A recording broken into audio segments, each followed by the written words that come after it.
Hello, everyone. Good morning. Welcome to the third episode of the Wealthy Wellbeing podcast, where I give tips and information on how to make habit based changes to your lifestyle that produce a happier, healthier lifestyle without requiring significant restrictions. My name is Zach Bush. I will be your guide through this. I will be your coach through this. I will be your support system through this.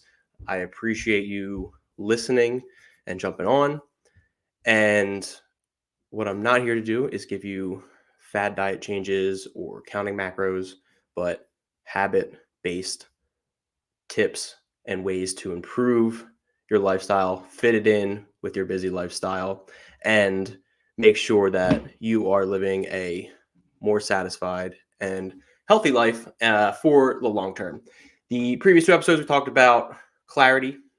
We talked about support systems, right? Those are the two of the three legs of the stool, right? Stool needs three legs to stay stable. So this is the last one, which will be about mindset today. And all three of these will be the foundation for your journey into health and fitness and really a lot of areas of life, whether that is starting a new business or getting into real estate investing. So super important, right? We haven't talked about anything nutrition wise. We haven't talked anything about sleep. We haven't talked about exercise at all. So, right, building those foundational blocks will help improve the chance of success, improve the journey as you go through it. And so I hope that you get something out of today. Again, I'm talking about mindset, how you think. If you haven't yet, you can subscribe onto Spotify. The first two episodes are uploaded on there. I have my YouTube channel. You can jump onto that as well and follow along, right? You can, if you're not live, totally cool. We can listen to a little bit quicker, a little 2 times speed. That's usually what I listen to my podcast at. I also want to apologize for missing last week. I was fighting off a cold, sinus infection, stomach bug, all three over the last 2 weeks. So finally feeling better, still dealing with some remnants of it, but we're back to the gym. We're back to doing all the stuff that we need to do. But I was just in survival mode for a little while. So that was fun. I appreciate you coming on. So like I mentioned today, we are talking about mindset, the importance of mindset in achieving your fitness goals or really any goals in life, discussing how cultivating that positive and resilient mindset can enhance that fitness journey, and some strategies on overcoming some of those mindset issues, those mental barriers to help stay motivated and stay on the path of well-being. And that's, again, can extend from health and fitness to real estate, to starting a business, to starting a new job, anything like that. Mindset is going to be the key. And so, when we talk about mindset, what is mindset, right? It's those beliefs that you have, those thoughts that shape how you sense the world and also yourself, right? The way that you think influences the way that you feel. If you've ever woken up one day and gotten ready and just everything felt great, like you were just in a good mood and happy for whatever reason, right? Maybe something great happened the day before, or just one of those times where you wake up, felt well rested, and everything's going great. And notice what those thoughts start to feel like, how they happen, right? They're positive. Everything great that's happening to you feels wonderful. Like you have such a sense of like gratitude towards that, and it continues to build, right? With those positive thoughts that also continue to build that positive feeling.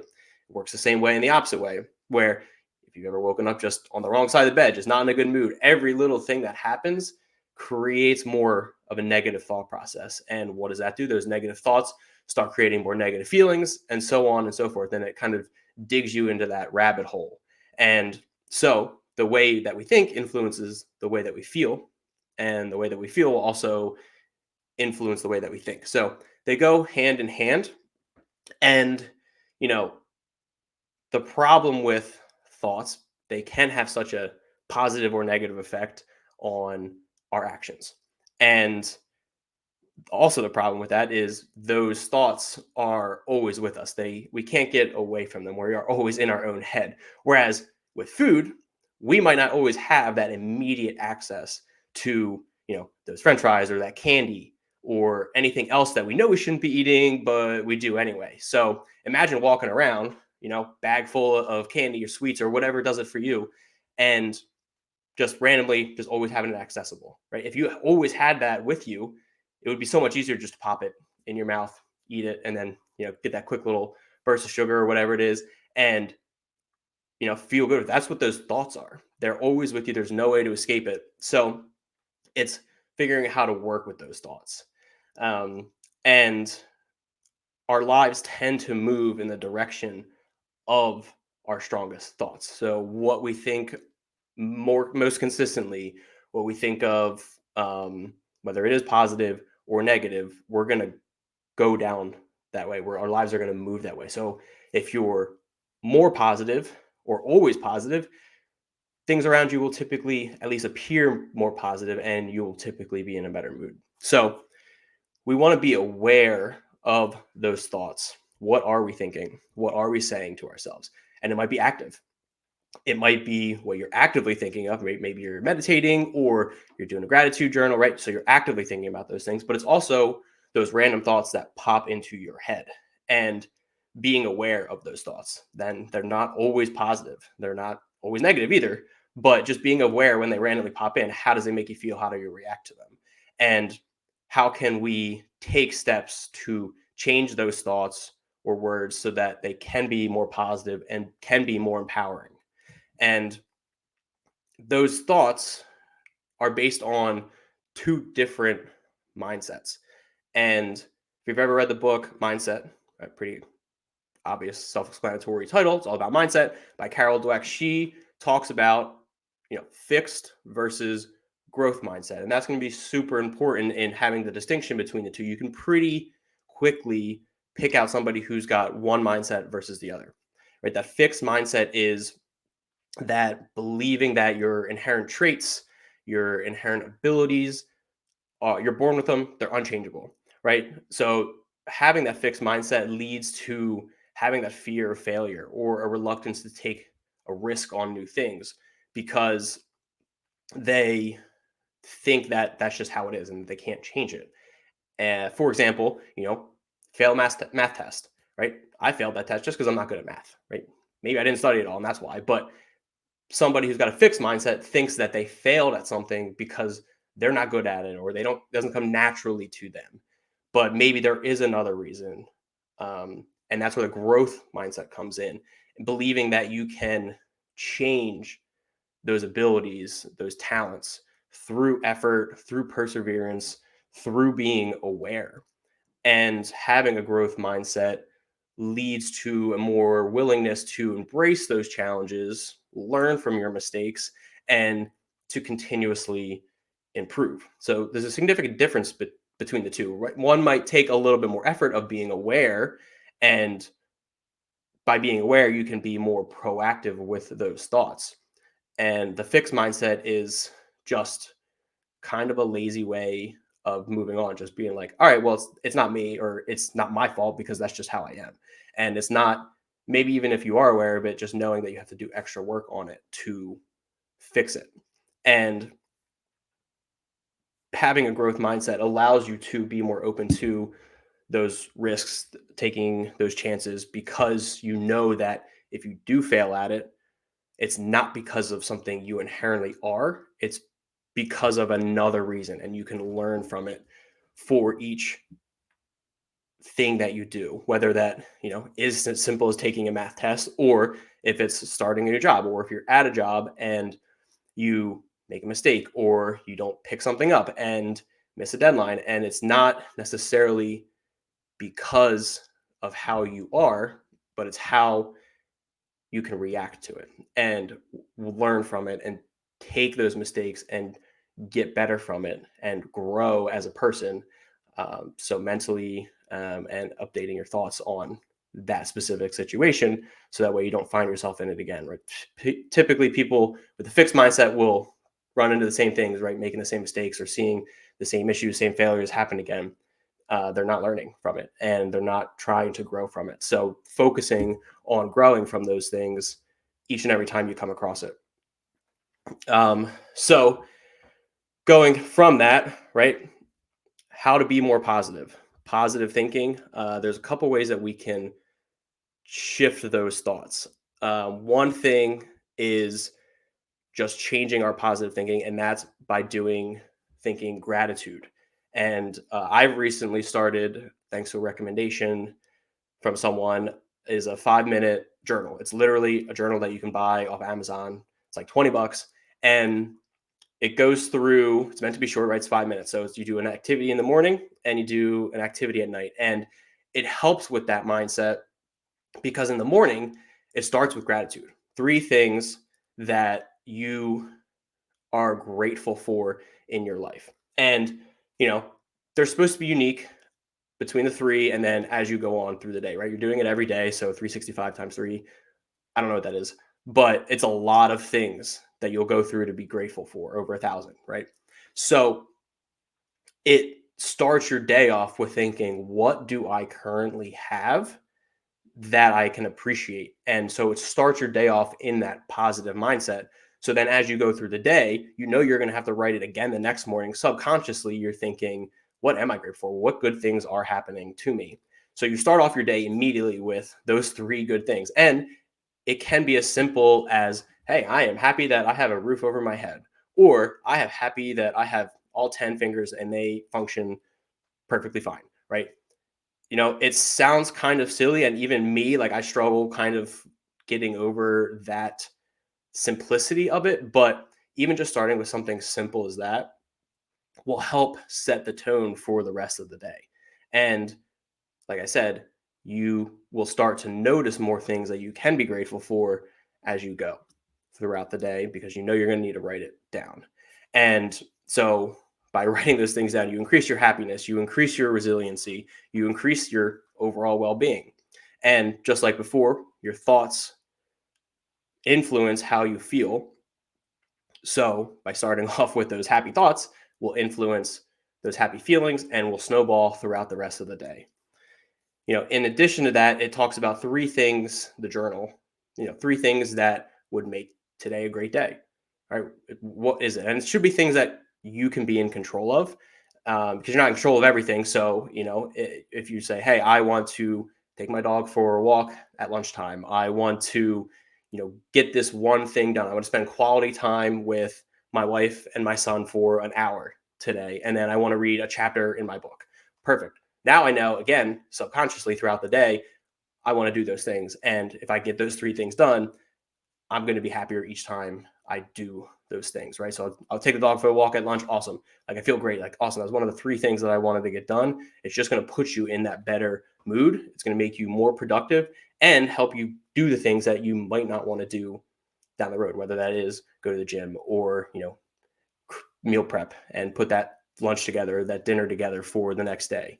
So those kind of activities as part of that journal, which I highly recommend you get, right? 5 minutes, right? Like 3 minutes in the morning and 2 minutes at night. Super easy. You don't have to think about what prompt you're going to write. Using that to start your day, for me, has been really great. I've been doing it for about a week or so and have seen some positive feelings throughout the day from it, and still learning how to do it and still kind of working through the gratitude portion of it, because a lot of the same stuff keeps popping up, but it kind of lets you dig a little bit. So what we generate by doing this stuff, positive thinking to develop those positive feelings. And the negative thinking, negative feelings can be selfish in a way, because it you know inclines that you're a failure because you're staying in that mental rut. And so I think focusing on your happiness and your positive thinking will help other people around you. And if you focus on other people's happiness as well, you won't be focused on potentially the negative stuff going on with you. So generate happiness for other people, generate happiness for yourself, and that will create those positive thoughts and then snowball into that positive feeling throughout the day.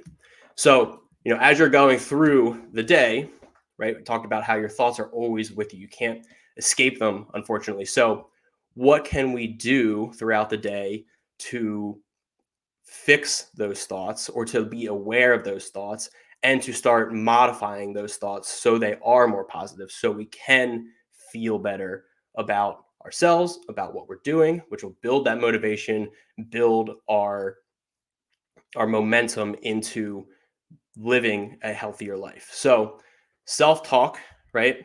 A book I read recently is literally called "What to Say When You Talk to Yourself." Was a really good book because they talk about the impact that what you say to yourself and how it affects you throughout the day. Right? You have those constant thoughts in your head over and over, and you sometimes either repeat the same thought or take a thought and go to the extreme and just dig further and further and further when it may or may not be true. Another good book is called Soundtracks by John Acuff. So the premise of that is that you have these constant thoughts in your head. So those soundtracks that play over and over your head, right? If you've ever had a song get stuck in your head, will not leave over and over and over again. Those are those thoughts. Most of the time, for whatever reason, I know for me, they can. And so how do we get ourselves out of that, right? Maybe we're aware of it and it's like, now what? I don't know what to do. I don't know how to get away from those negative thoughts. And so a couple of things that he recommends in that book is what to ask yourself, right? What can you do when this happens? So ask yourself, is this thought absolutely true, right? Am I overthinking something? And if it's not true at all, then we can remove it, right? If it's not helping us at all, just remove it, right? It's just our mind playing tricks on us for whatever reason that thought pops into our head. So we just need to say, ask ourselves a question, addressing it, making us aware of it, and then removing that soundtrack. Another way we can go is asking, hey, is this kind or is this helpful, right? Is this thought that just popped in my head? Am I being kind to myself? Am I being helpful to myself? Maybe it's helpful, but not very kind, right? Think about would you say it to your mom or to your significant other. We don't want to be unkind to someone else, so why should we be unkind to ourselves? Or vice versa, right? Maybe it's um, unkind, but also helpful. So there's a balance, but I think just being aware of it and asking yourself those couple of questions, we can take that, identify it, and then reframe the thought. What do we want to believe instead? Right. So going through that exercise will help us be aware and help start changing those soundtracks. And you can take that newly framed thought and start repeating that over and over again, right? Maybe that reoccurring thought that you ask yourself, is this helpful? Is it true? And whenever that pops in, your new soundtrack of what am I going to say to myself? And so, like, for example, if you're working through something new, right? I'm working through, real estate and going through it. And, I go through and analyze a deal and, put in an offer and, it gets rejected. And I go, I'm not good at this. Like, I can't do this. And so it's like, okay, is this absolutely true? Let's think back. Okay. I've closed a handful of deals. I own a property. So probably not true. Like, I know something. I know enough to at least get a couple properties here. So, okay, we can remove that, right? Is it kind? Like, would I say somebody, hey, you don't know what you're doing, right? No. And is it helpful? Me telling myself that I don't know what I'm doing, is that helping anybody? No, right? It's just a reaction to somebody rejecting me. And so that's a mindset thing that I have to work through and like, okay, who cares, right? It doesn't work for me. They're upset about it. Even if they're not, like, they can, doesn't affect me. So now what can I say? All right, you know, they got rejected. They rejected my offer. And I go, okay, cool. We'll move on to the next one. And I analyzed it. I know what I'm doing and I will move on to the next one. So every time from then on, when I inevitably get that initial reaction of, I don't know what I'm doing, I can reframe that. Okay, go through those same questions. Nope, I know what I'm doing. It's okay. Move on to the next one. Okay. And I think that exercise takes time, just like any other new journey, right? It takes time to build a business. It takes time to build those foundational habits for health and fitness, right? You don't get a six pack abs in a month. It takes time. And everybody starts from a different starting point, especially with mindset. And that applies to mindset.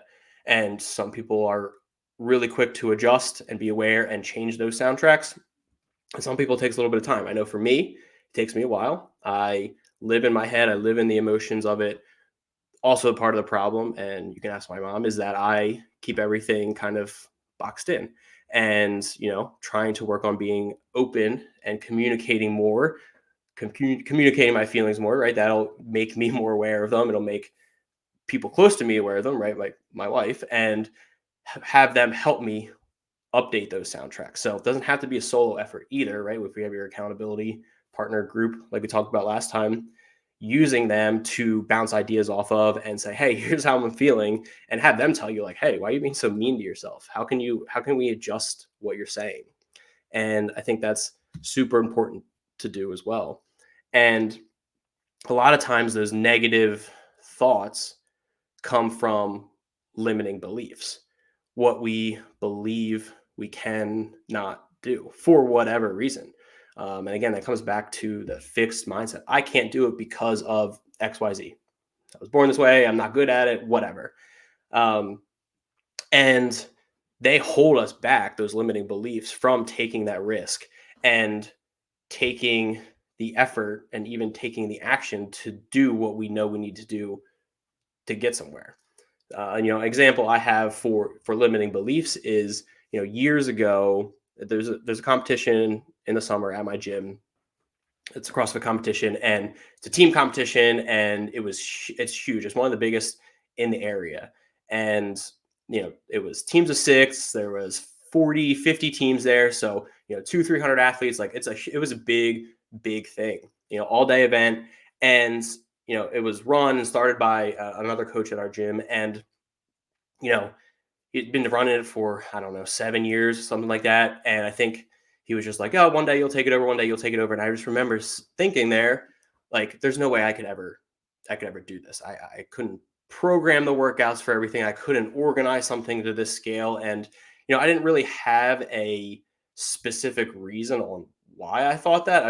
It seemed like a lot of work, a lot of I was still kind of new to coaching, and programming was like, I don't really know. I think I would program too much or not right, like whatever it was. I just couldn't trust myself. I didn't believe in myself that I could do it, right? So those limiting beliefs were like, no, I'll never do it. So like I just brushed it off, like, oh, I'll just never run this competition. And so years go by, COVID happens, the competition has to be put on pause for a little while. And, the guy, the coach who was running it before, he's got two younger kids. He's like, I just don't, like, it's a lot of time and effort. And, it's just not something that is fits in the cards right now. And like, we wanted to do it. The gym wanted to do it. I was like being a part of it as an athlete and, as a judge.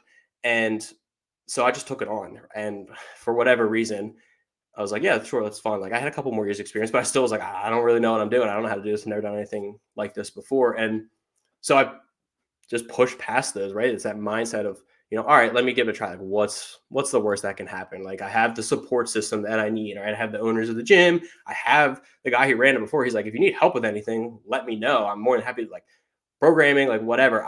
He didn't have the time to do the work. And awesome, like, cool. I had that support system. And that's why that support system that we talked about last time is so important, because you can reach out to that support system and help you. So limiting beliefs and mindset, right? Again, lean on your support. And so I did that. And we went through the first 2 years of the competition, started 2022, 23. We last year we had 50 teams. We had 200 athletes, 100 judges, we had vendors. Like, second year in a row, like, everything went great. Everybody loved it. Great positive feedback. So I'm not saying this like, look at me, look at how great I did, right? But I pushed through those limiting beliefs. I used my support system. I changed how I thought about myself and about certain things, and took a chance on something and turned something successful, right? And had a lot of fun doing it. I would have never seen what I could do or seen the fun that I could have without pushing through those limiting beliefs, changing my thought process on how I wanted to get something done, or that I wanted to get something done, and just focused on, what do I need to do? Who can I reach out to help me with? And positively, just whenever something happens, like, oh, I don't know how to handle this, like, okay, get rid of the old thought. What's the new and how can I reframe it and build on that? And so, I use as an example of saying like this new fitness journey, you might not know what to do. It might be overwhelming. You might think you can't do it. Oh, there's no way I can work out 3 days a week or 4 days a week. There's no way I can't lift heavy weights, or I can't run a lot, or I don't know what to make for meals. I don't know how to cook. I'm not a good cook, right? And so taking those and focusing on one thing, how can we change and rephrase that thought into I am going to learn how to cook, or I can figure out how to cook, or I am a good cook, right? Those affirmations to help you start believing in yourself and being able to push through those limited beliefs and creating that positive momentum, which creates those positive feelings and just continues to build. And, as you go through this new process, maybe you find some success, right? Like the competition, we're going into our third year and it's been successful the last 2 years. There's always a chance that something goes wrong, but I know that now I can plan it and lean on my support. And as long as everything is set up, it'll be good.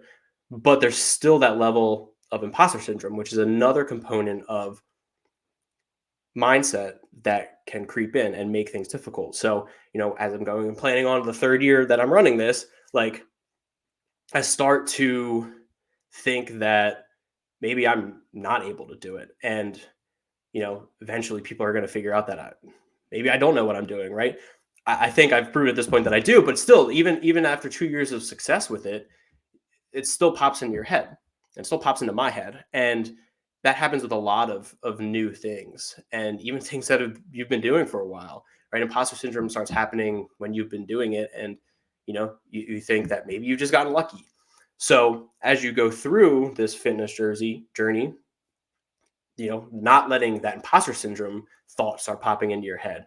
Like, hey, yeah, I've lost some weight, but like, I haven't really done anything. Like, yeah, I'm drinking more water and I'm, added some veggies. Maybe I'm, drinking one night less a week, but like, I haven't really done anything, but I've lost some weight, right? Maybe people are going to figure out that I don't really know what I'm doing. And that thought might pop in your head. And how do you figure out how to address that, right? And again, it goes back to that reframing, recognizing it, asking yourself those couple of questions. Is this true? Probably not. Is this kind? Probably not. All right, what can we slot inside of that instead of, I got lucky? What can we slot in? All right, I put in the work. I drank more water. I did this. I did that.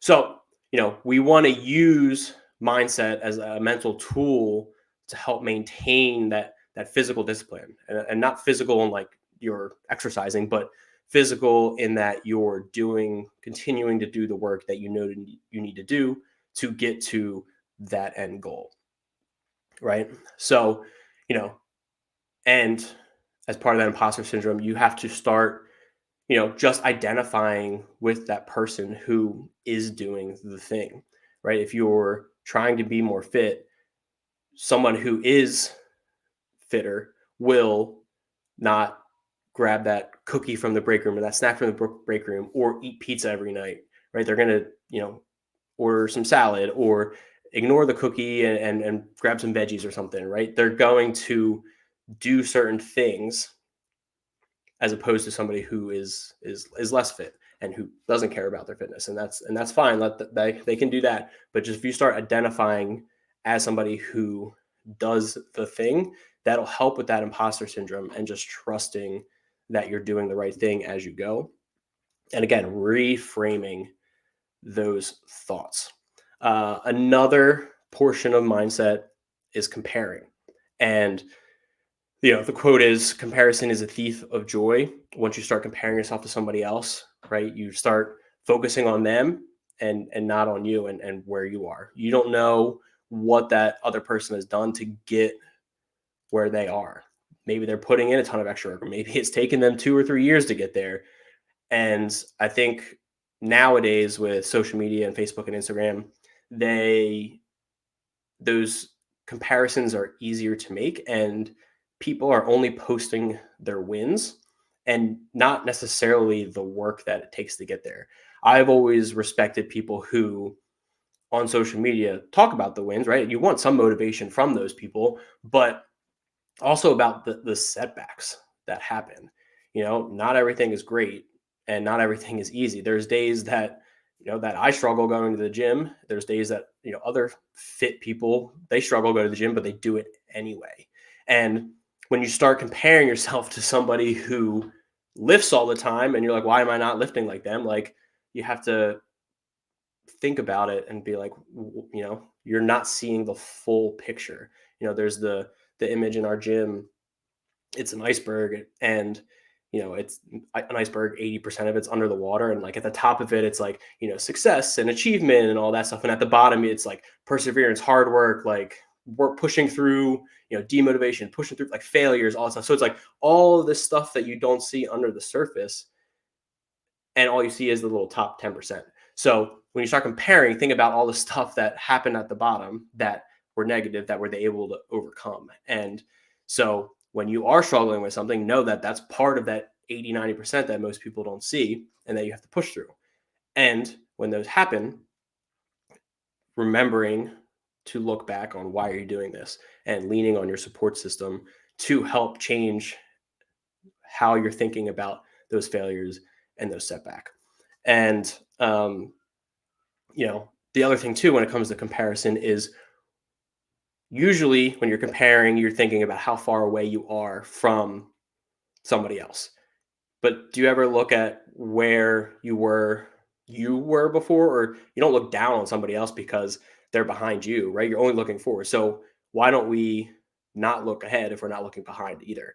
And what that leads to as well is celebrating that progress and success. When you start comparing yourself to somebody else and be like, I'm not where they are, you can also start saying, well, I'm not where I want to be yet. I had this target by this date. I'm at that date and I'm not there yet.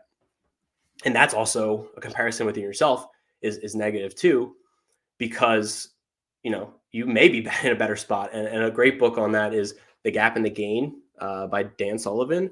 And what that book discusses is how you view your progress. And this will help with those positive thoughts and that mindset, because he talks about the gap, comparing where are you now with where you want to be. I wanted to lose 10 pounds by March 1st, and I've only lost 4 pounds by it's February 25th. So it's like, oh, I still have 6 pounds to go in 4 or 5 days. So that's looking at it negatively, right? Negative thoughts, negative feelings, more negative thoughts. Where he says that we should start comparing ourselves to the gain. All right. So looking back on where we were. So, hey, I only lost 4 pounds out of the 10 that were my goal, but I've lost 4 pounds. And not only that, I'm going to the gym 3 days a week. I'm eating out one day less a week. I'm making my lunches every day at work. And that will be more motivating because it's positive. It's shifting how you're viewing it from negative, oh, I'm so far away from my goal, to positive, look at how far I've come.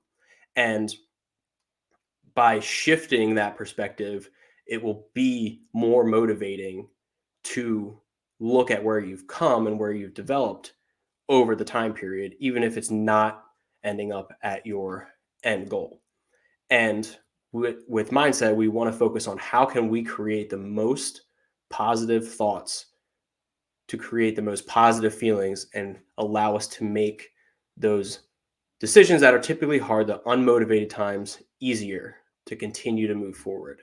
The happier they are, the more positive we can be as we move through improving health, improving fitness, and again, even outside of health and fitness, how can we improve our thoughts as we build our new business or start this new career or start this new promotion, whatever it is. All of this can be applied to all areas of life to create a better overall well-being.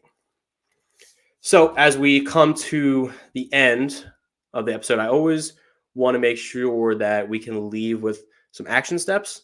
So to recap, as we kind of come to the close on the foundational portion, what are the action steps that we've talked about so far? So episode 1, we talked about clarity, figuring out what is your why, what exactly you're hoping to accomplish, and making sure that we write it down and put it in a spot that we can see it, or at least be able to reference it quickly and easily, because we want to see our goal and keep that available as that motivation may decline. So, considering where are you now and what is something that you can start implementing today to move towards where you want to go. And that might be as simple as getting to bed a half an hour earlier every night or drinking an extra glass of water. What can we start doing there? So that was the first one. The second one is the support system. So because your support system, the people closest to you will have an impact on, what your actions are. Want to list those five closest people. It doesn't actually need to be physical closeness, but just relationship closeness. Who do you talk to the most? Who do you stay in communication with? And consider each person and how they have an effect on you. Right? Do they have a positive mindset? How do they make you feel when you're feeling kind of down on yourself? What kind of core values do they have? Are they similar to yours?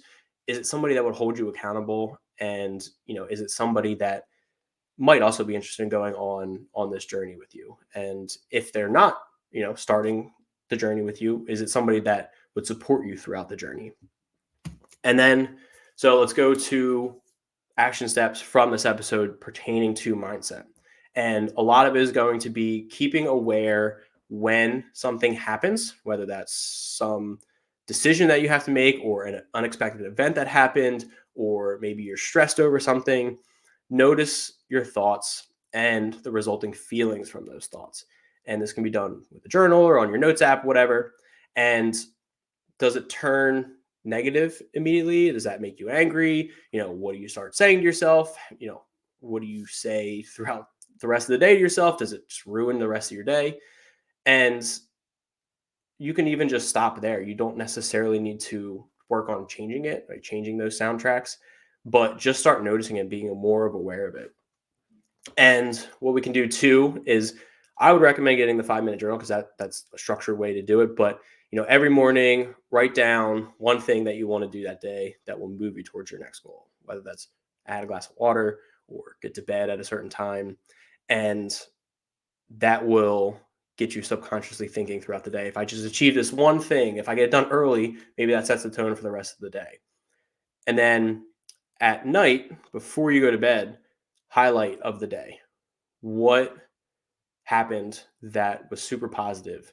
And it can be related to your goal. It can be related to the one thing that you wanted to get done in the morning, but just one thing good that happened throughout the day. There's got to be something, even if you have to think about it for a little bit, right? Maybe it was a really rough day, but I walked for 20 minutes. Even if your goal is walk for 30 minutes, hey, I walk for 20 minutes and I'm super happy about that.